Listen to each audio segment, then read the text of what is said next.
আসসালামু আলাইকুম বন্ধুরা। আজকে আমরা সেই ভাইরাল খেতাব অর্জনকারী বিশিষ্ট পর্ন তারকা নাদিয়ার জীবন কাহিনী সম্পর্কে জানব। কিভাবে সেই অন্ধকার জগতে পা দিল। চলুন বন্ধুরা, শুরু করা যাক।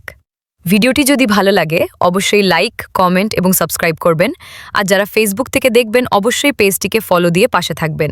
ধন্যবাদ সবাইকে। নায়িকা হওয়ার কাহিনী। আমার নাম নাদিয়া আক্তার, একজন পর্ন তারকা বৃষ্টির অন্ধকার জগতে নায়িকা হওয়ার কাহিনী। আমার নাম নাদিয়া আক্তার, বৃষ্টি। সাধারণ একজন জেলের ঘরে জন্ম। ঠিকানা মানিক, গঞ্জ জেলার হরিরামপুর উপজেলায়। আমার বাবা একজন পেশায় জেলে। আমি অনেক দরিদ্র ঘরের মেয়ে। পড়াশোনা বেশি দূর পর্যন্ত করতে পারি নাই, মাত্র 6-7 পর্যন্ত পড়েছি। ইচ্ছে ছিল বিএ পাশ করব, কিন্তু গরিব ঘরে জন্ম নিয়ে বড় স্বপ্ন দেখাও অন্যায়, কারণ সামর্থ্য নাই। আমার ছোটবেলা থেকেই স্বাস্থ্যবান, তাই আমাকে দেখতে বড় লাগে, কিন্তু বয়স কম। তাই বাবা মা পাশের গ্রামের একদিন মজুর ছেলের সঙ্গে বিয়ে দেয়। তখনই সব স্বপ্ন আমার ভেঙে যায়। ভেবেছিলাম অন্তত এসএসসি পাশ করে কিছু একটা করব, কিন্তু সে আশাও ভেঙে গেল।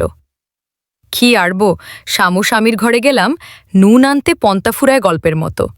তারপরও মেনে হবে, কারণ গরিবের মেয়ে। বাবা মা কষ্ট পাবে তাই বিষ চিবে সংসার করছিলাম। কিন্তু বড় সমস্যা হলো, আমার কাছে আমার স্বামীকে আনফিট মনে হলো। বহু চেষ্টা করেও তাকে ফিট করাতে পারলাম না। বাবা মাকে বারবার বলার পরেও তারাও আমার মনের কষ্টটা বুঝল না। তখন নিজে নিজেই স্বামী তালাক দেই, 7 বছর টেনে টুনে সংসার করার পর। কিন্তু আমার বাবা মা আমাকে কিছুতেই মানতে পারল না, শুধু দিন রাত একই কথা। তখন সিদ্ধান্ত নিলাম ঢাকায় যাব, গার্মেন্টসে চাকুরি করব। বাবা মাকে বুঝিয়ে তাই গেলাম, কিন্তু কথায় আছে না, যেখানে বাঘের ভয় সেখানেই রাত হয়।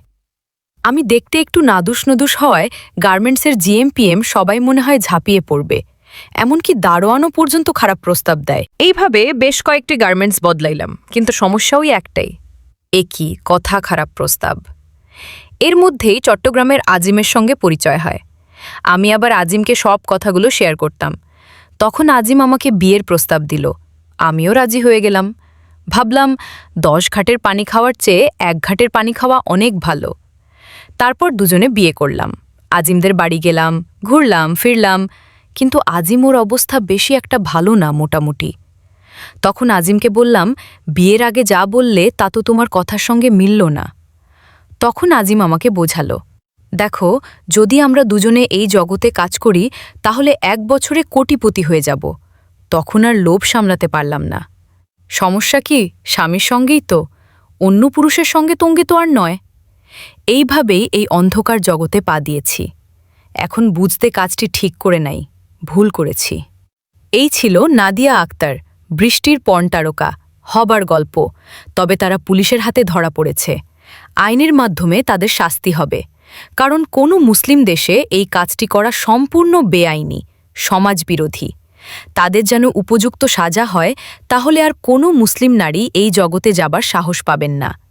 তবে মনে রাখবেন, অন্ধকার পথে পা বাড়িয়ে কেউ কখনো প্রকৃত সুখী হতে পারে না। সাময়িক সচ্ছলতার লোভ দীর্ঘস্থায়ী গ্লানি এবং আইনি জটিলতা বয়ে আনে। ধৈর্য ও পরিশ্রমের মাধ্যমে সৎ পথে এগিয়ে যাওয়াই হল জীবনযুদ্ধে জয়ী হওয়ার একমাত্র উপায়।